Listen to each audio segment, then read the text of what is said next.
Good evening everybody, सभी बच्चों को गुड इवनिंग। और जैसा कि आप सब जानते हो कि आज यूपीपीसीएस का एग्ज़ाम हुआ है। ये बहुत ही खुशी की बात है सभी बच्चों के लिए जो बच्चे एक वर्ष से निरंतर प्रयास करते रहते हैं और इस एग्जामिनेशन का इंतज़ार करते हैं। मैं एस के पांडे, इतिहास विषय के अध्यापक, आपके समक्ष आज मैं उपस्थित हुआ हूं अपने यूट्यूब चैनल आईएएस पॉइंट के माध्यम से।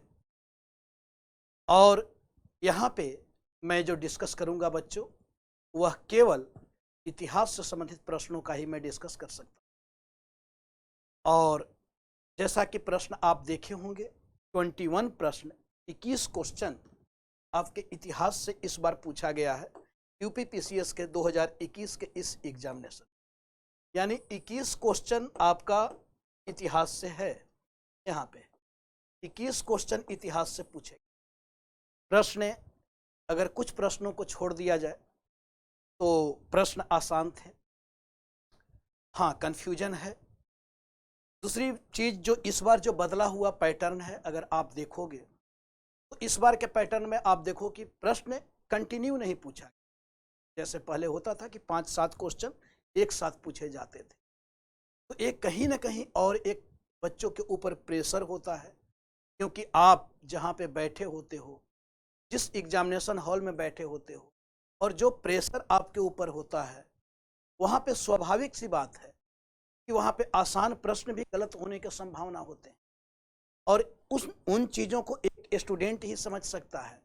एक प्रश्न आपको इतिहास का पूछा जा रहा है, अगला प्रश्न आपसे पॉलिटी का पूछा जा रहा है, अगला प्रश्न आपसे ज्योग्राफी का पूछा जा रहा है, फिर इन्वायरमेंट का प्रश्न पूछा जा रहा है, फिर साइंस का प्रश्न पूछा जा रहा है। तो कहीं ना कहीं इसको लेकर और आसान प्रश्न होने के बावजूद भी यह कठिन प्रश्न के श्रेणी में आ जाता। अगर इस पैटर्न पे आप एग्जाम देते हो तो मैं समझ सकता हूँ आपकी मन स्थिति। जिन बच्चों को भी अगर गलतियाँ हुई हैं तो उसे सीख लेने की ज़रूरत है। और हम एग्ज़ाम के पेपर को इसलिए डिस्कस करते हैं कि हम आगे आने वाले उस पैटर्न को जान पाएँ, उस पैटर्न को समझ पाएँ, क्वेश्चन के अंडरस्टैंडिंग को समझ पाएँ कि प्रश्न किस प्रकार से पूछा जा रहा है। तो सबसे पहले बच्चों चलिए आइए देखते हैं, समय जायज़ ना करते हुए, क्योंकि अभी पेपर समाप्त हुआ है और आप सब भी थके होंगे। अभी शायद बहुत सारे लोग अभी पहुँचे भी नहीं होंगे अपने उस एग्जामिनेशन हॉल से। मेरे पास पेपर जो आया है वह पेपर का सीरीज ए है, तो ए सीरीज है। और जैसे भी जिनके पास जो सीरीज हो, अगर इतिहास से संबंधित उन प्रश्नों को आप मिलाना चाहते हो तो हमारी कोशिश होगी कि मैं एग्जैक्ट जो जानता हूँ उस आधार पर मैं इसका विश्लेषण कर पाऊँ। तो चलिए आते हैं। सबसे पहले हम लोग इतिहास के जो पहला प्रश्न है इस ए सीरीज में, अच्छी बात है कि कम से कम इतिहास का ही क्वेश्चन है। इसमें पहला जो क्वेश्चन है, इस पहले प्रश्न को अगर आप देखो तो इसमें है कि नीचे दो कथन दिए गए हैं और एक को अभिव्यक्ति, यानी जो कथन और कारण का प्रश्न है। मैं बहुत ज़्यादा समय नहीं लूँ। इसमें है पहला कि मुगल साम्राज्य मूल रूप से एक सैनिक राज्य था। इसका कारण दिया हुआ है कि केंद्रीय शासन व्यवस्था के विकास की प्राण शक्ति उसकी सैनिक शक्ति। अब देखिए, मुगल साम्राज्य मूल रूप से एक सैनिक राज्य था। इसको लेकर हो सकता है थोड़ा विवाद हो, क्योंकि हम लोग सल्तनत को पूर्ण तौर पर सैनिक राज्य मान सकते हैं, लेकिन मुगल भी सैन्य राज्य पे ही आधारित एक व्यवस्था है, क्योंकि निरंतर संघर्ष वहाँ भी चल रहा है। यह अलग बात है कि जहाँ सल्तनत शासकों ने सामाजिक आधार को निर्मित करने का काम नहीं किया था, वहाँ पे मुगल शासकों ने सामाजिक आधार को भी निर्मित किया था।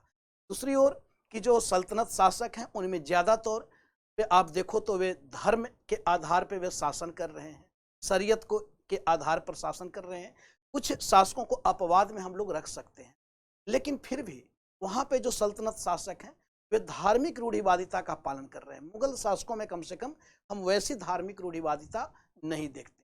लेकिन इस आधार पर इस स्टेटमेंट को हम नकार नहीं सकते हैं कि सैन्य व्यवस्था पर आधारित वह राज्य नहीं था।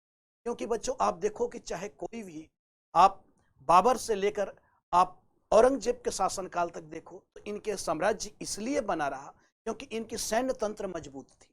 और जैसे ही औरंगजेब की मृत्यु के बाद सैन्य तंत्र कमजोर होता है, उत्तराधिकार उसमें योग्यता का भी आधार है, कि अयोग्य शासक आते हैं, लेकिन बहुत सारी चीजें हैं। तो उस आधार पर हम देखें तो फिर वह साम्राज्य टिका नहीं रहा। तो इस आधार पर यह पहला स्टेटमेंट तो सही है। दूसरा है कि केंद्रीय शासन व्यवस्था के विकास की प्राण शक्ति उसकी सैनिक शक्ति पर निर्भर थी। यह बिल्कुल सही है, इसमें कहीं से कोई डाउट नहीं है। और इस आधार पर देखा जाए तो इसका सही उत्तर जो होगा वह ए होगा कि ए और आर दोनों सही हैं और आर ए की सही व्याख्या है। यह बिल्कुल सही। नेक्स्ट हम लोग देखते हैं, क्योंकि अब प्रश्न मैंने क्वेश्चन पेपर को लगाया है टाइम की वजह से, क्योंकि मैं इसका डिटेल्स डिस्कशन जो है वह मैं नेक्स्ट क्लास में करूंगा, जब मैं खुद क्वेश्चन को आपको उसका पीपीटी बनाऊंगा तब। अभी हमें प्रश्न को देखना है, इसलिए जल्दी जल्दी से हम लोग निकलने का कोशिश करेंगे। नेक्स्ट है इस सीरीज में, क्योंकि मैंने प्रश्न को लिख रखा है कि कौन कौन से प्रश्न हैं, तो एक तो पहला, उसके बाद 18वां क्वेश्चन है, तो थोड़ा तेजी से हम लोग निकलते हैं और इस 18वें प्रश्न पे आते हैं, जो आपको यहाँ से भी प्रश्न हिस्ट्री से ही रिलेटेड या दूसरा प्रश्न है। इसमें जो प्रश्न पूछा गया है बच्चों, इसमें प्रश्न पूछा गया है कि हड़प्पा सभ्यता से संबंधित, हड़प्पा सभ्यता का स्थल मांडी। देखो आप लोग पढ़ते होंगे हड़प्पा सभ्यता, सिंधु घाटी की सभ्यता तो सामान्य तौर पर ये उत्तर से दक्षिण और पूरब से पश्चिम, जिसमें मांडा अलग है, जम्मू कश्मीर। अगर थोड़ा सा क्वेश्चन को टफ करना होता तो यहाँ पे जम्मू कश्मीर दे देता तो बच्चे कंफ्यूज हो। लेकिन यह जो मांडी है यह आपको उत्तर प्रदेश से संबंधित स्थल है, और उत्तर प्रदेश का यह बिल्कुल नवीनतम, यानी यह मुजफ्फरनगर जिला में इससे संबंधित है। अभी तक हम लोग जो मानते थे, यानी सिंधु घाटी सभ्यता का प्रसार भी मेरठ तक ही है, आलमगीरपुर तक तो था ही, जो हम लोग उत्तर से दक्षिण और पूरब से पश्चिम पढ़ते हैं, जिसमें उत्तर में आपको मांडा, दक्षिण में दैमाबाद, पश्चिम में सुतका गेंडोर और पूरब में आलमगीरपुर। तो यह आपको मुजफ्फरनगर जिला में ही मांडी एक स्थल है। मांडा जम्मू कश्मीर में है, मांडी मुजफ्फरनगर में उत्तर प्रदेश में है। और यह नवीनतम शोध यहाँ पे हुआ है, और यहाँ से कुछ चीजें प्राप्त हुई हैं, जैसे सोने के छल्ले प्राप्त हुए हैं, इसके साथ साथ टकसाल के गृह प्राप्त हुए हैं। तो यह आपको इसका सही उत्तर जो है वह आपको डी होगा, इसमें कहीं से कोई कंफ्यूजन नहीं होना। नेक्स्ट जो हमारा हिस्ट्री से रिलेटेड प्रश्न है, वह प्रश्न हमारा 33वां नंबर का प्रश्न है। वह 33 नंबर, हाँ यह 33 नंबर का प्रश्न है जो हिस्ट्री से ही संबंधित है, और यह आपको मिडाइवल हिस्ट्री से संबंधित है। अगर इस प्रश्न को आप देखें तो यहाँ पे मैचिंग का प्रश्न है, जिसमें है कि राणा हमीर यानी 14वीं सदी के सभी शासकों को दिया हुआ है, जिसमें राणा हमीर यह आपको मेवाड़ के ही शासक थे, राणा चुंडा यह आपको मड़वार के ही शासक हैं, मलिक राजा फारूकी यह खानद से संबंधित हैं, और मलिक सरवर यह स्पष्ट है, मलिक सरवर आपको जौनपुर जो सरकी साम्राज्य है उसका यह संस्थापक। तो इस आधार पर यह आपको गलत उत्तर, यानी कौन एक सही सुमेलित नहीं है, तो इस आधार पर इसका सही उत्तर यह आपका डी होगा, इसमें कहीं से भी कंफ्यूजन नहीं है। नेक्स्ट हम लोग देख लें तो अगला जो प्रश्न है जो इतिहास से संबंधित है वह 37 नंबर का प्रश्न है। 37, हाँ यह आप देखें प्रश्न, यह थोड़ा सा प्रश्न हो सकता है कुछ बच्चे एग्जामिनेशन हॉल में कंफ्यूजन में हों और वहाँ पे कुछ बच्चे गलत भी किए होंगे, मैं यह मान सकता हूँ, लेकिन थोड़ा सा भी अगर आप सिंसियर हो, थोड़ा से अगर आप पेशेंस को बनाए रखें तो यह प्रश्न बिल्कुल सही होता। जैसे आप देखो शारदा अधिनियम, यह जो शारदा अधिनियम है बच्चों यह 1929 का है। यह हर आपको यानी जो हरविलास शारदा है, इस पे हमने यूट्यूब पे भी एक वीडियो डाल रखा था शिक्षा से संबंधित, जब हमने कराया था तब। तो यह शारदा अधिनियम 1929 में आपको हरविलास शारदा के द्वारा, इसमें क्या हुआ था कि इसमें लड़की और लड़के के उम्र जो बाल विवाह थे उससे बढ़ाया गया था, यानी लड़की के उम्र को 14 वर्ष से 18 वर्ष किया गया था। तो इसमें आप देखो तो इसमें गर्ल्स का उम्र जो है वह पहले 14 वर्ष था और 14 वर्ष से बढ़ाकर इसको 18 वर्ष कर दिया गया, और बॉय का उम्र जो पहले 18 वर्ष था इसको बढ़ाकर आपको 21 वर्ष कर दिया। तो यह हरविलास शारदा के नेतृत्व में। अच्छा, दूसरा नेहरू रिपोर्ट हम लोग देखते हैं। नेहरू रिपोर्ट, अब देखो बड़ा नजदीक का मामला दिया गया है, थोड़ा सा ऐसे प्रश्न को, यानी आप देखो यूपीएससी में भी ऐसे प्रश्न पूछे जा रहे हैं और यूपी में भी पूछे जा रहे हैं। तो हम लोग को कोशिश यह करना कि जब हम इतिहास को पढ़ें तो इतिहास को पढ़ते समय हम इन बात को ध्यान रखें कि जो प्रश्न जो पूछा जा रहा है हमें, यानी घटनाक्रम को सही रूपों में जानना, हमें उस रूप में घटनाक्रम को देखना है। तो यहाँ जैसे आप देखो नेहरू रिपोर्ट, तो यह नेहरू रिपोर्ट 1928, और यह होता क्या है कि साइमन कमीशन का भी गठन हो रहा है 1928 में। लेकिन साइमन कमीशन के बाद नेहरू रिपोर्ट, क्योंकि साइमन कमीशन आता है और साइमन कमीशन का बड़ा यानी 1927 में साइमन कमीशन का आगमन हो रहा है और इसका बड़ा व्यापक विरोध हो रहा है साइमन कमीशन को लेकर। तो यहाँ जो साइमन कमीशन को लेकर जो विरोध हो रहा है, तो इस विरोध में आप देखते हो कि जब सर जॉन साइमन आते हैं और उसी समय भारत सचिव एक थे, तो भारत सचिव ने भारतीय नेताओं को एक चुनौती दी और चुनौती दी कि अगर आप इतना हल्ला जो मचा रहे हो, आप ही कोई ऐसा एक भाई प्रारूप तैयार करके दो जो सर्वसम्मति से मान्य हो।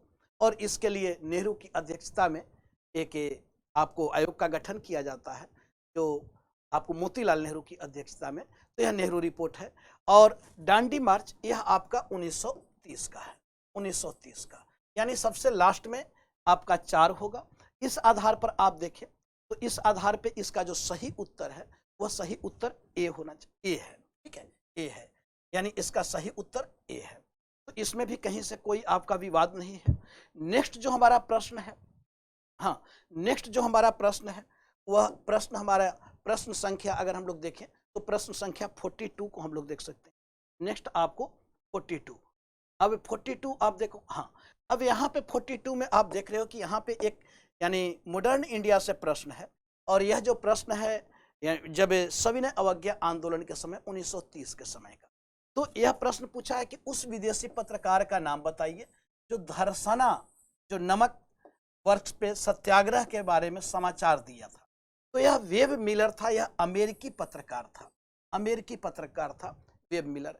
और धरसना में जो, क्योंकि गांधी की गिरफ्तारी हो गई थी और यह मुंबई में इस आंदोलन का नेतृत्व सरोजनी नायडू कर रही थी और सरोजनी नायडू के साथ साथ यहाँ पे इमाम साहब भी थे जो गांधी जी के दक्षिण अफ्रीका के मित्र थे।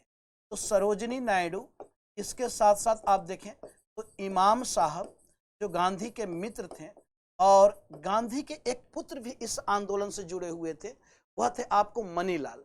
तो इस प्रकार से इस आंदोलन में, अच्छा इसमें क्या हो रहा है कि इसमें जिस प्रकार से पुलिस निर्ममता पूर्वक, जो ब्रिटिश हुकूमत ने, इरविन ने जिस प्रकार से यहाँ पे प्रहार करवाया था, उसको लेकर बड़ा विरोध हुआ था और विश्व स्तर पे विरोध हुआ था, यानी ब्रिटिश सभ्यता की पोल खुल गई।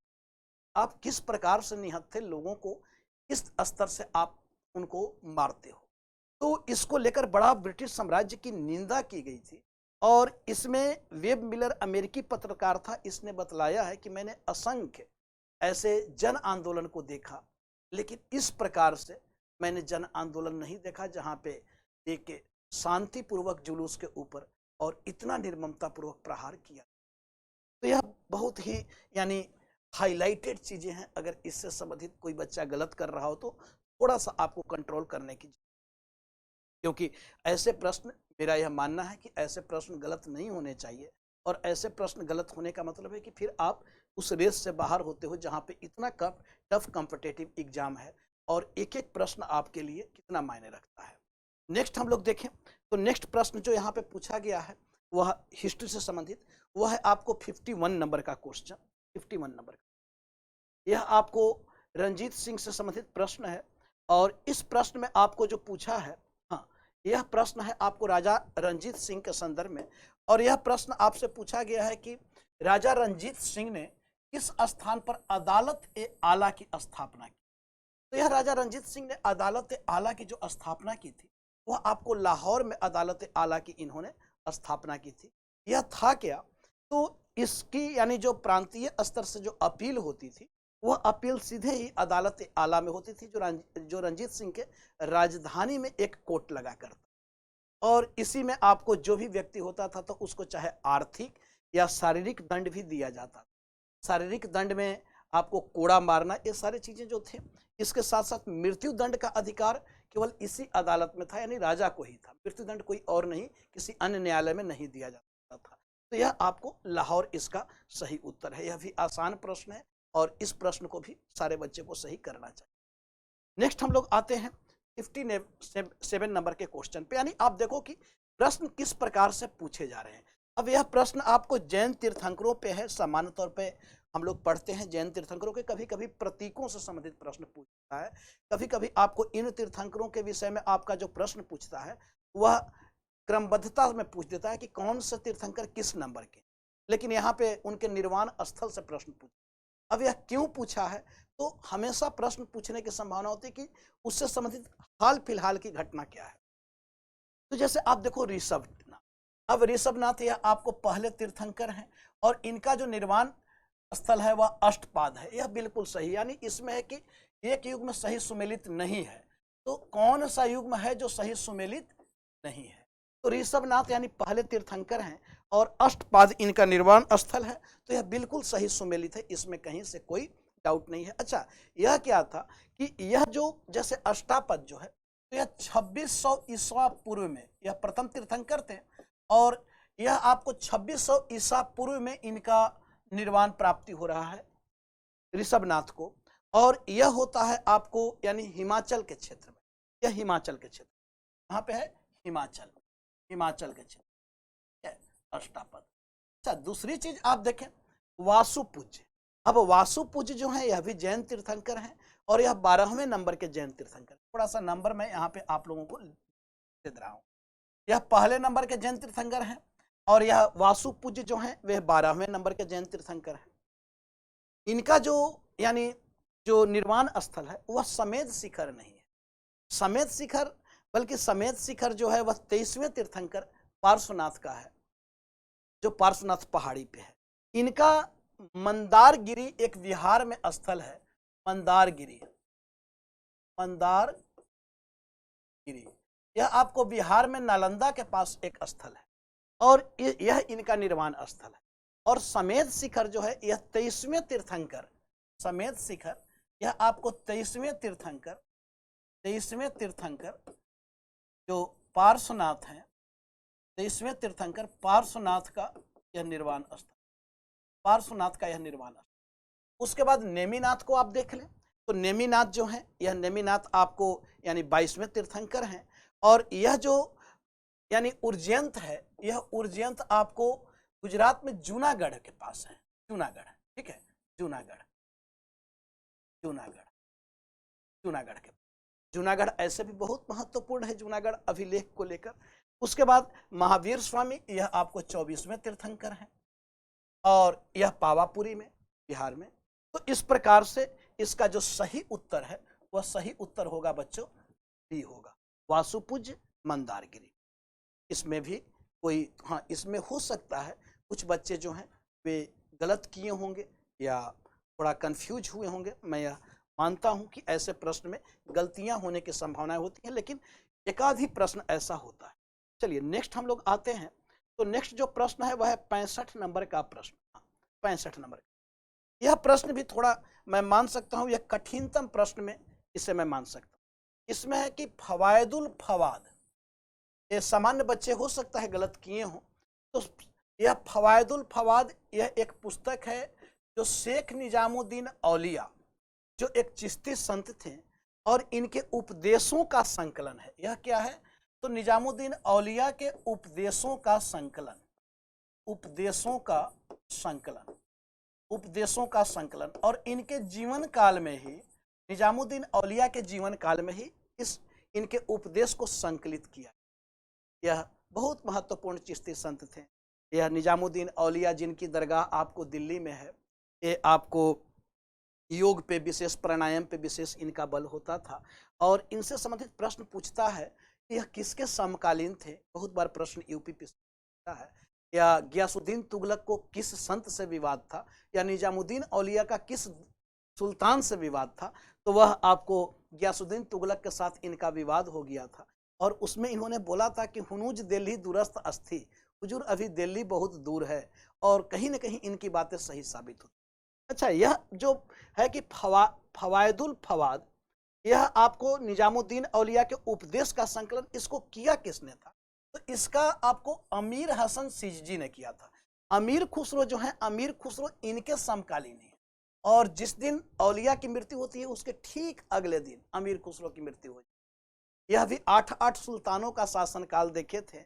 अलाउद्दीन खिलजी के बहुत सारे सैन्य अभियान पे अमीर खुसरो साथ भी थे और संगीत को इन्होंने बहुत सारा प्रश्रय भी दिया था। कहा जाता है कि जब इसने तैयार किया था, अमीर हसन सिजजी ने जब इनके उपदेशों को यानी संकलित किया था इसने, तो उस समय आपको यह कहा गया था कि अमीर खुसरो ने कहा था कि आप मेरे सारे ग्रंथ को ले लो, यह उपदेश मुझे दे दो, यानी यह ग्रंथ मुझे दे दो। लेकिन उसने, इसका जो पूरा नाम था ख्वाजा हसन अला सिजजी देहलवी, ख्वाजा हसन अला सिजजी देहलवी, इसका पूरा नाम था अमीर हसन सिजजी।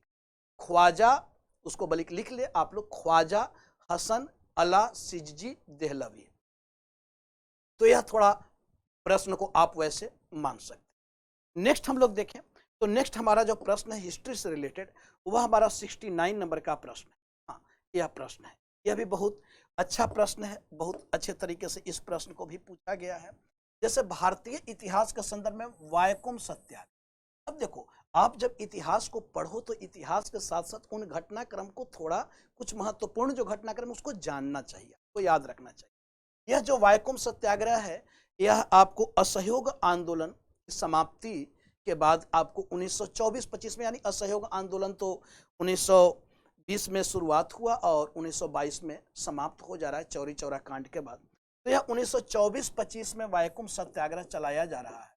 यह 1924-25 में यह चलाया जा रहा है केरल के त्रावणकोर में, केरल के त्रावणकोर में, त्रावणकोर में। इस तरीके से प्रश्न आपको बहुत बार सामना इन प्रश्नों से करना पड़ता है। तो यह आपको केरल के त्रावणकोर में यह सत्याग्रह चलाया जा रहा है 1924-25 में।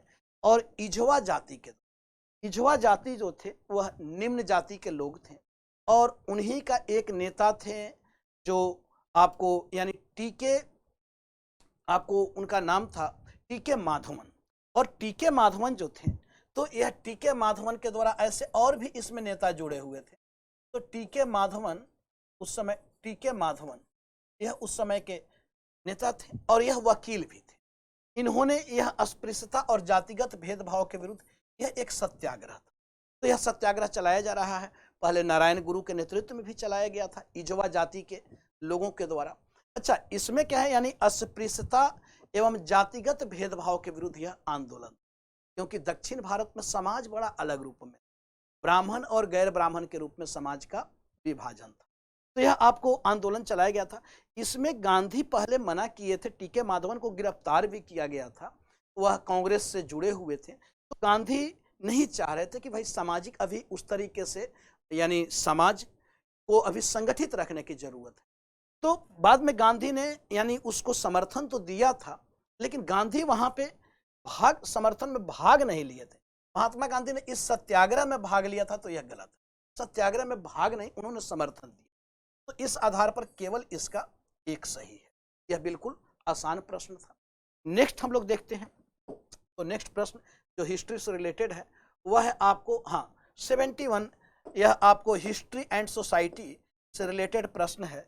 जब हम लोग सोसाइटी में पढ़ते हैं और थोड़ा सा वर्ल्ड हिस्ट्री के संदर्भ में पढ़ते हैं, तो उस संदर्भ में जैसे सामाजिक विकास की 3 अवस्थाओं का सिद्ध, तो यह आपको अगस्ट कॉम्टे के द्वारा दिया गया था। ऐसे आप देखें, अगस्ट कॉम्टे हैं, हर्बर्ट स्पेंसर हैं और कार्ल मार्क्स, ये सब इनसे जुड़े, यानी ये सब इससे जुड़े हुए, लेकिन 3 अवस्थाओं का सिद्धांत यह अगस्ट कॉम्टे के द्वारा दिया गया था। इसका सही उत्तर यह अगस्ट कॉम्टे होना चाहिए, डी होना चाहिए। नेक्स्ट आप देखें 75 नंबर। अब 75 नंबर के प्रश्न को अगर आप देखो, हाँ, यह भी बहुत अच्छा प्रश्न है, आसान प्रश्न ही है जो सभी बच्चे पढ़ते आए हैं कि poverty and un British rule in India, यह दादा भाई नौरोजी की लिखित पुस्तक है। और इस पुस्तक को, यानी जब 1867 में जब दादा भाई नौरोजी यानी जब भाषण देते हैं, वह लंदन में जब भाषण देते हैं, तो लंदन में भाषण देते समय उन्होंने वो किया था कि भाई भारत जो है, यानी यह हमारी आर्थिक नीति पे लिखी गई एक पुस्तक है और इसमें इंग्लैंड डेप्ट टू इंडिया की उसमें वो किया गया है। और इससे 1901 में यह आपको लिखी गई पुस्तक है, 1901 में, यानी किस बार प्रकाशित कब हुआ था, तो प्रकाशन पब्लिश्ड यह 1901 में हुआ। तो यह भी आपको poverty and British rule in India, RC Dutt, इन सब से संबंधित प्रश्न हमेशा पूछते आ रहा है। तो इस प्रकार से प्रश्न आपसे पूछता है। तो यह भी आसान प्रश्न है, ऐसा कोई प्रश्न नहीं है जैसे इस बार के यूपीएससी के प्रश्न को हम लोगों ने देखा था, तो ऐसा कोई प्रश्न यहाँ पे हमें अभी तक सामना नहीं करना पड़ रहा है। नेक्स्ट आप देखें तो 82 नंबर क्वेश्चन, यह क्वेश्चन थोड़ा सा है, मतलब कॉन्सेप्ट बेस्ड इस क्वेश्चन है और आप एक चीज देखो कि यूपीपीसीएस निरंतर ट्रेंड भी चेंज कर रहा है। यह जो क्वेश्चन है कि ब्रिटिश इंडिया के निम्नलिखित में से किस अधिनियम ने सामूहिक कार्य चलन के स्थान पर विभाग या विभागीय पद्धति द्वारा वायसराय की कार्यकारिणी परिषद पर उनके प्राधिकार को और अधिक बल प्रदान। Which one of the following acts of British India strength the viceroy's authority over his executive council. तो यहाँ पे आप देखो तो यह जो है कि विभाग या विभागीय पद्धति, तो बच्चों अगर आप एक्ट तो हमेशा सब लोग पढ़ते हैं और हमेशा से प्रश्न पूछा जाता है, कुछ महत्वपूर्ण एक्ट हैं, चाहे 1773 का एक्ट हो, 84 का एक्ट हो, 1861 का एक्ट हो, बहुत महत्वपूर्ण है क्योंकि यह जो 1861 का एक्ट है, इसी एक्ट में आप देखो तो 5वें सदस्य के रूप में एक विधि आयोग का गठन किया इसी 1861 के एक्ट में। अच्छा, इसमें क्या था कि लॉर्ड कैनिंग ने इसमें विभागीय प्रणाली आरंभ की गई। तो विभाग या विभागीय पद्धति जो है, तो यह आपको विभागीय पद्धति 1861 के एक्ट में ही प्रारंभ किया गया था और इसी में कैबिनेट की नींव रखी गई। ध्यान देना, कैबिनेट की नींव भी इसी 1861 के अधिनियम से। तो इसका सही उत्तर यह है क्योंकि 1858 का जो अधिनियम है, 1858 के अधिनियम को हम लोग देखते हैं। इस 1858 के अधिनियम में बोर्ड ऑफ डायरेक्टर और बोर्ड ऑफ कंट्रोल, ये दोनों अधिकार जो हैं, अब यह आपको यानी ये दोनों अधिकार, दोनों का अधिकार जो है वह भारत सचिव को दे दिया जाता है और 15 सदस्यीय एक परिषद का गठन किया जा रहा है। तो वह 1858 के अधिनियम में। अच्छा, 1892 का जो एक्ट है, इसमें हम देखते हैं कि निर्वाचन पद्धति, इसमें आपको पहली बार, यह भी प्रश्न हमेशा पूछता है, 1909 का एक्ट, यह आपको पृथक निर्वाचन का अधिकार, जो मुस्लिम को पृथक निर्वाचन का अधिकार मिला था। ये बहुत महत्वपूर्ण सारे एक्ट हैं, यानी इसका सही उत्तर ये है, यहाँ पे कोई कंफ्यूजन। नेक्स्ट जो हिस्ट्री से रिलेटेड प्रश्न है वह हम लोग प्रश्न देख लें। तो आगे वह प्रश्न 94 नंबर का प्रश्न है, 94 नंबर का। और यह 94 नंबर का प्रश्न क्या है? हाँ, यह प्रश्न है, जैसे ये बिल्कुल एकदम लेटेस्ट घटना था, जून का घटना, लेटेस्ट तो अब नहीं रहा, लेकिन 11 जून को आपको इनका राम प्रसाद बिस्मिल जो है, 11 जून का इनका शहीदी दिवस मनाया जाता है। अब यह पूछा है कि उत्तर प्रदेश के किस स्थान पर मनाई गई थी। तो राम प्रसाद बिस्मिल, जैसा कि बच्चों आप जानते हो कि राम प्रसाद बिस्मिल काकोरी कांड से जुड़े हो, और यह आपको काकोरी कांड जो है, जो ट्रेन डकैती की गई थी, काकोरी कांड, और इस काकोरी कांड को 1925 में आपको HRA का गठन किया गया था, हिंदुस्तान रिपब्लिकन एसोसिएशन, और इसी द्वारा आपको 1925 में ट्रेन डकैती की गई थी और इसमें ब्रिटिश साम्राज्य के ऊपर यानी इनके आर्थिक जरूरतों को इनको पूरा करना था। इसमें बहुत सारे क्रांतिकारी पकड़े गए थे। और यह जो राम प्रसाद बिस्मिल हैं, इनका जन्म होता है शाहजहांपुर में, यूपी के शाहजहांपुर में इनका जन्म होता है। और इन्हें जब काकोरी कांड में जब सजा दिया गया था, तो इन्हें फांसी की सजा दी गई थी गोरखपुर में। फांसी इनकी हुई थी गोरखपुर में। तो यह बहुत महत्वपूर्ण है। 11 जून को इनका मनाया जाता है जन्म शताब्दी, क्योंकि 11 जून 1897 को, 11 जून 1897 को इनका जन्म हुआ था राम प्रसाद बिस्मिल का। बहुत कम उम्र में ही इन्हें यानी मृत्यु, और 1927 में आप देखो तो 1927 में इन्हें फांसी दे दी गई थी, यानी युवावस्था में ही ये सभी युवा क्रांतिकारी थे। तो यह प्रश्न तो पूछना ही था क्योंकि उसका मनाया जा रहा था। नेक्स्ट हम लोग देखें, हाँ, नेक्स्ट जो हमारा प्रश्न है वह प्रश्न है, एक बार क्योंकि अब एग्जैक्ट मुझे याद नहीं तो ऐसे लंबा समय हम लोग को लगेगा, तो थोड़ा सा मैं प्रश्न नंबर को देख लूँ कि नेक्स्ट प्रश्न जो हमारा है वह प्रश्न नंबर हमारा क्या है। तो नेक्स्ट जो प्रश्न नंबर है, हाँ, 95 हमारा प्रश्न नंबर है। और 95 में प्रश्न नंबर क्या है? एशियाटिक सोसाइटी ऑफ बंगाल का संस्थापक कौन? यह प्रश्न भी बहुत अच्छा, मतलब आप कह सकते हो कि सही प्रश्न। इस तरीके से प्रश्न आपको हमेशा पूछे जाते हैं। तो एशियाटिक सोसाइटी ऑफ बंगाल, यह 1784 में विलियम जोन्स के द्वारा एशियाटिक सोसाइटी ऑफ बंगाल का स्थापना 1784 में, इस तरीके से प्रश्न बहुत बार उत्तर प्रदेश में पूछा है और विलियम जोन्स के द्वारा यह स्थापित है। और इस सोसाइटी के जो सदस्य हैं, इसमें एक विल्किंस महोदय थे। देखो, हुआ क्या था कि जब हम लोग मॉडर्न इंडिया में, खैर मैं उतना डिटेल्स अभी नहीं जाना चाहता हूँ, अभी आपकी मन स्थिति वैसी नहीं है कि आप बहुत सारी चीज़ों को सुन पाओगे, लेकिन पहले जो भारत में जो लोग भेजे जाते थे तो वही लोगों को भेजा जाता था जिनको भारतीय रीति रिवाज की जानकारी हो, भारतीय भाषा के जो जानकार हो। और ये लोग आए तो इन्होंने भारत के अतीत का गुणगान किया। तो यह जो एशियाटिक सोसाइटी ऑफ बंगाल था, क्योंकि समय समय पर ब्रिटिश नीति में बदलाव आता रहा, एक मैंने इस पे वीडियो डाल रखा है, ब्रिटिश आर्थिक नीति, तो उसको अगर आप लोग देखना चाहोगे तो जरूर देखना, वह बहुत अच्छे से मैंने उसमें कवर कराया है कि कैसे समय समय पे इनकी नीति में परिवर्तन हो रहा है, ब्रिटिश साम्राज्यिक नीति में कैसे परिवर्तन हो रहा है, तो उन चीज़ों को आप लोग देखना जरूर। अब यहाँ पे आप देखो तो एशियाटिक सोसाइटी ऑफ बंगाल 1784 में, अच्छा यही एशियाटिक सोसाइटी के एक सदस्य थे विल्किंस, और विल्किंस के द्वारा सबसे पहले इससे जो संगठन है, इसके द्वारा सबसे पहले जो यानी हमारा संस्कृत ग्रंथ का जो अनुवाद हो रहा है अंग्रेजी में, वो है भागवत गीता। और भागवत गीता और हितोपदेश, ठीक है, भागवत गीता और हितोपदेश, यह आपको हितोपदेश, यह आपको विल्किंस के द्वारा अनुवादित किया गया। और सर विलियम जोन्स जो हैं, सर विलियम जोन्स, इन्होंने कालिदास की महत्वपूर्ण रचना अभिज्ञान शकुंतलम और गीत गोविंद का अनुवाद किया। इसका अभिज्ञान शकुंतलम मैं लिख दे रहा हूं, अभिज्ञान शकुंतलम और गीत गोविंद। तो यह जो अनुवाद किया, यह आपको विलियम जोन्स ने किया था, और इसका अनुवाद आपको विल्किंस महोदय ने किया, विल्किंस महोदय, ठीक है, विल्किंस ने। तो यह एशियाटिक सोसाइटी, सबसे पहले एशियाटिक सोसाइटी के द्वारा भागवत गीता का अनुवाद किया, जिसमें भारतीय अतीत का खूब गुणगान इन लोगों ने किया। तो यह एक तो 95 नंबर। अच्छा, नेक्स्ट जो प्रश्न है, वह नेक्स्ट प्रश्न आपको पूछा गया है, वह 101 नंबर का प्रश्न है। हाँ, यह भी आप देखो। अब थोड़ा सा उस प्रश्न में मैं समझ सकता हूं कि कंफ्यूजन, यहाँ भी कंफ्यूजन, यहाँ पे ज्यादा कंफ्यूजन क्रिएट, क्योंकि देखो सामान्य सी बात है बच्चों, ना तो सभी चीजों को पढ़ा जा सकता है और ना सभी चीजों को पढ़ाया जा सकता है। हम लोग कुछ चीजों को जैसे जान रहे हैं, जैसे आप देखिए अब विलियम हॉकिंस, अब विलियम हॉकिंस के विषय में हर लोग जानते हैं।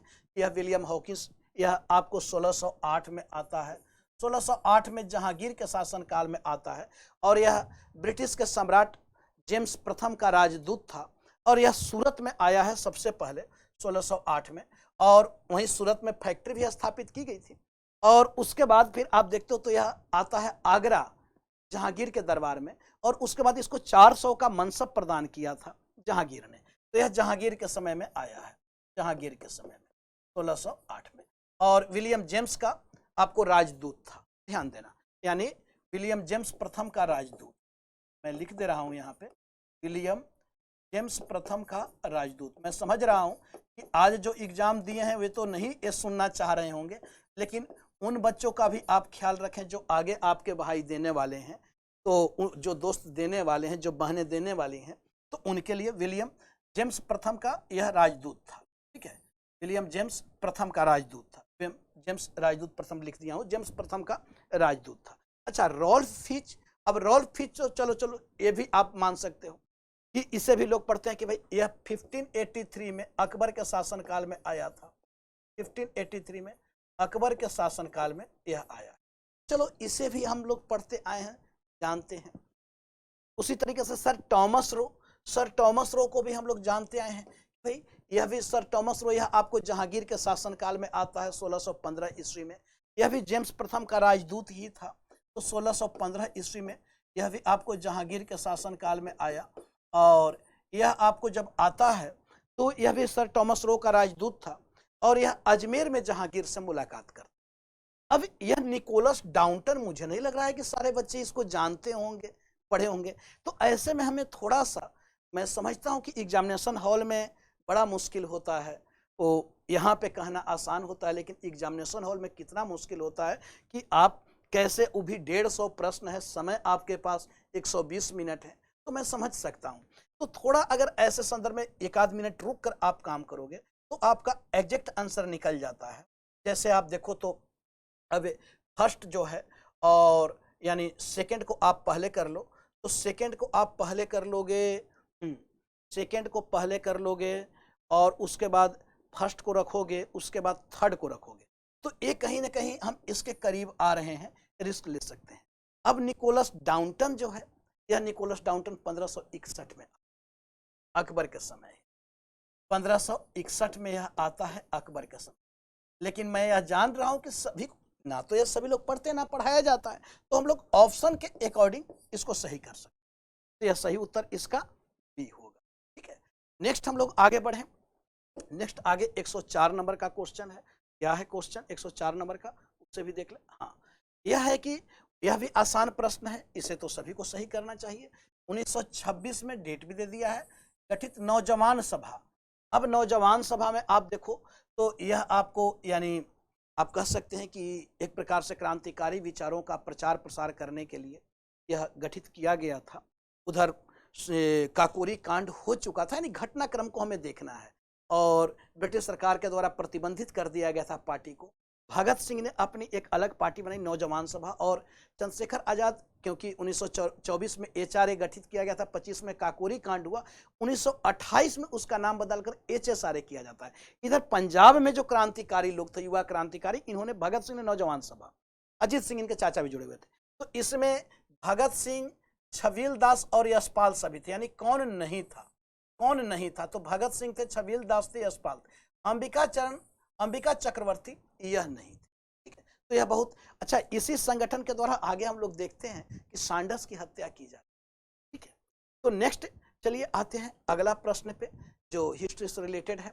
और अगला प्रश्न है, हाँ, 104 नंबर। 104 नंबर के बाद हमारा 115 नंबर प्रश्न है, जो ए सीरीज में हम 100। अच्छा, यह जो आप देखो, यह डायरेक्ट स्टेटमेंट उठाकर डाला है। अगर आपने एनसीईआरटी पढ़ी होगी, इसमें डायरेक्ट स्टेटमेंट है। उसमें एक बॉक्स में लिखा हुआ भी है, क्या आप मुझे एक भी स्वतंत्र देश दिखा सकते हैं जहां पृथक मताधिकार हो, अंग्रेज जा चुके हों परंतु वे शरारत छोड़ गए हों। देखो, जब संविधान सभा के लिए वो हुआ और बहुत वाद विवाद चलता है, उसमें नेहरू भाषण दे रहे थे, लाहिड़ी इनके बड़ा विरोधी थे। लाहिड़ी विरोधी थे, बोले कि आप बोल रहे हो कि स्वतंत्र हैं, लेकिन आप तो सारी चीजें उसी पैटर्न को अपना रहे हो, तो आज भी मुझे नहीं लगता है कि आपका संबंध उधर से खराब कोई होने वाला है। तो ये बड़ा लाहिड़ी विरोध करते हैं। और उसी समय सरदार वल्लभ भाई पटेल, जब यह बात उठती है कि पृथक मताधिकार का, तो सरदार वल्लभ भाई पटेल कहते हैं कि भाई एक भी ऐसा स्वतंत्र देश बताओ जहां पृथक मताधिकार हो।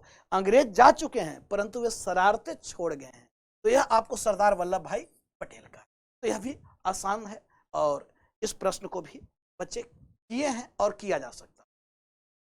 नेक्स्ट हमारा जो प्रश्न है वह हम लोग देखते हैं, तो 125 नंबर का प्रश्न, 125 नंबर का प्रश्न जो हिस्ट्री, हाँ, यह है आपको सातवाहन शासन से संबंधित। अब यहाँ प्रश्न के सातवाहन शासकों के संदर्भ में निम्नलिखित कथनों में से कौन से कथन सत्य हैं? देखो, सत्य है। अब सातवाहन नरेश प्राकृत भाषा के पोषक थे, बिल्कुल, सातवाहनों की भाषा जो थी वह प्राकृत। ठीक है, सातवाहन काल में कला के लोक पक्ष को अधिक प्रोत्साहन मिला। देखो, धार्मिक पक्ष को वे प्रोत्साहन दे रहे हैं, जो हम लोग आर्किटेक्चर में देख रहे हैं, स्कल्पचर में देख रहे हैं, यानी स्थापत्य कला, मूर्ति कला, जो तो उसमें बौद्ध धर्म से संबंधित ही चीजें बनाई जा रही हैं। तो इसलिए केवल और केवल इसका एक सही उत्तर होगा, इसमें केवल एक सही उत्तर। नेक्स्ट हम लोग देखें तो अगला जो प्रश्न है वह है 136 नंबर का प्रश्न। 136 नंबर का क्या प्रश्न है 136 नंबर में? हाँ, वह है कि निम्न में से कौन एक कानपुर षड्यंत्र, यह भी आसान प्रश्न है, कानपुर षड्यंत्र मामले में शामिल नहीं था। कानपुर षड्यंत्र, अब यह 1924 का है। ये हुआ क्या कि जिस प्रकार से भारत में अब साम्यवाद का प्रसार बढ़ रहा था, कम्युनिस्टों का प्रभाव बढ़ता चला जा रहा था, ब्रिटिश बड़ा चिंतित थे, क्योंकि कम्युनिस्ट का उद्भव जब से हुआ है, उधर रूस है, चाइना है, तो इससे ब्रिटिश बड़ा चिंतित है, और रूस में क्रांति भी हो चुका है, तो इससे ब्रिटिश चिंतित थे। और इसलिए ब्रिटिशों ने क्या किया कि बहुत सारे लोगों को आपको कानपुर षड्यंत्र केस के तहत गिरफ्तार किया गया कि भाई आप भारत में हमारे खिलाफ षड्यंत्र कर रहे हैं, जिनमें एम.एन. राय थे, जिनमें आपको मुजफ्फर अहमद थे, जिसमें श्रीपाद अमृत डांगे थे, जिसमें आपको उस्मानी थे, जिसमें रामशरण लाल शर्मा थे, जिसमें नलिनी दास गुप्ता थी, जिसमें आपको शौकत उस्मानी थे। तो ये सारे लोग थे ठीक है, ये सारे लोग थे। अच्छा, इसमें MA अंसारी यह नहीं, ये ध्यान रखें, इसमें MA अंसारी नहीं। इस मुकदमे में जो कानपुर नलिनी गुप्ता थे, चेटियार थे, रामशरण लाल शर्मा थे, गुलाम हुसैन थे, इसके साथ साथ आपको उस्मानी थे, श्रीपाद अमृत डांगे थे, मुजफ्फर अहमद थे और MN राय थे। ये लोग थे जो इसमें गिरफ्तार किए गए थे। तो यह आपको ये नहीं है, ठीक है। शामिल कौन नहीं था, तो मुजफ्फर अहमद, नलिनी गुप्ता, शौकत उस्मानी, ये सब शामिल थे। चलिए नेक्स्ट प्रश्न कौन सा है, तो नेक्स्ट जो प्रश्न है वह नेक्स्ट प्रश्न को भी हम लोग देख लें, क्योंकि ऐसे मैं समझ रहा हूं कि ऐसे समय ज़्यादा वो होगा। तो नेक्स्ट प्रश्न संख्या केवल मैं देख लेना चाह रहा हूँ 143, 143 ये प्रश्न संख्या है जो हमारा अगला है। चलिए 143, अब 143 में क्या है थोड़ा वो भी हम लोग, हाँ अब देखो यह भी प्रश्न थोड़ा, इससे मैं मान सकता हूं कि बच्चे इस तरीके से प्रश्न को गलत किए होंगे या छोड़े होंगे। यह क्या है कि इसमें जैसे सूची 1, सूची 2 और ग्रंथ और रचयिता, ये सभी ग्रंथ जो हैं ये संगीत पर लिखी गई पुस्तक है, संगीत पर लिखी गई पुस्तक, जैसे रागमाला, रस कौमुदी, राग विबोध, चतुर्दंडी, प्रकाशिका, तो ये सभी संगीत पर लिखी गई पुस्तक है। अब रागमाला यह आपको, यानी यह रागमाला जो है ये पुंडरीक विठल के द्वारा रचित है, और रस कौमुदी, यह रस कौमुदी, हाँ पुंडरीक विठल जो है ये आपको दक्षिण भारत से संबंधित, मतलब वो बहुत बड़े संगीतज्ञ थे। और रस कौमुदी जो है, यह रस कौमुदी आपको श्रीकंठ, ठीक है। अब उसके बाद राग विबोध यह सोमनाथ, और चतुर्दंडी प्रकाशिका यह आपको वेंकटरमन, यानी A का 3 B का 4, तो हाँ A का 3 B, यानी A इसका सही उत्तर, यानी सभी संगीत पर लिखी गई यह पुस्तक है जो आपको यहाँ पे प्रश्न पूछा है। नेक्स्ट हम लोग देख लें, तो अब हमारा लास्ट प्रश्न है और प्रश्न संख्या है हमारा 150, 150, हाँ यह 150। चलिए लास्ट प्रश्न है हमारा, इसमें है कि किसी निम्नलिखित में से किसने कभी भी भारतीय राष्ट्रीय कांग्रेस के किसी अधिवेशन की अध्यक्षता नहीं की। अब देखो यह बहुत ही आसान प्रश्न, सभी बच्चे इसको सही किए। लाला लाजपत राय को आप देख रहे हो, तो लाला लाजपत राय इन्होंने कांग्रेस अधिवेशन की अध्यक्षता कब की थी, तो एक विशेष अधिवेशन हुआ था कलकत्ता का विशेष अधिवेशन, और इस विशेष अधिवेशन को कब किया गया था, तो 1920 में। तो 1920 के कलकत्ता के विशेष अधिवेशन का अध्यक्ष इनको बनाया गया था, कलकत्ता के विशेष अधिवेशन, और इसी में आपको असहयोग से संबंधित प्रस्ताव को पारित किया। बाल गंगाधर तिलक एक कभी भी कांग्रेस के अध्यक्ष रहे हैं, और 20 में इनकी मृत्यु भी हो जा रही है। अच्छा, गोपाल कृष्ण गोखले 1905 में जब कांग्रेस का बनारस अधिवेशन हो रहा है, तो इस समय गोपाल कृष्ण गोखले अध्यक्ष बनाए जा रहे हैं। और सुभाष चंद्र बोस में, इसलिए डिटेल्स में पूरे कांग्रेस सेशन पे एक वीडियो डाला हूं, जरूर उसको देखेंगे आप। मैं इन्हीं सारी चीजों को उसमें बताया हूं, पूरे कांग्रेस सेशन पे शुरुआती से लेकर लास्ट तक। अब सुभाष चंद्र बोस को आप देखो तो 1938 और 1939, यानी हरिपुरा और त्रिपुरी, ये 2 बार चुने जाते हैं, हरिपुरा और त्रिपुरी। और त्रिपुरी में ही विवाद होता है, लास्ट में इन्होंने रिजाइन मारा और गांधी जी से विवाद होता है। गांधी जी के जो इनके मतलब सहयोगी थे, जिसको गांधी जी ने मनोनीत किया था, पटाभी सीतारामैया को, उसको इन्होंने पराजित किया था। इधर सेकेंड वर्ल्ड वॉर की भी शुरुआत हो गई थी, तो यह तुरंत आंदोलन करना चाहते थे, यानी एक बड़ा आंदोलन चलाना चाहते थे।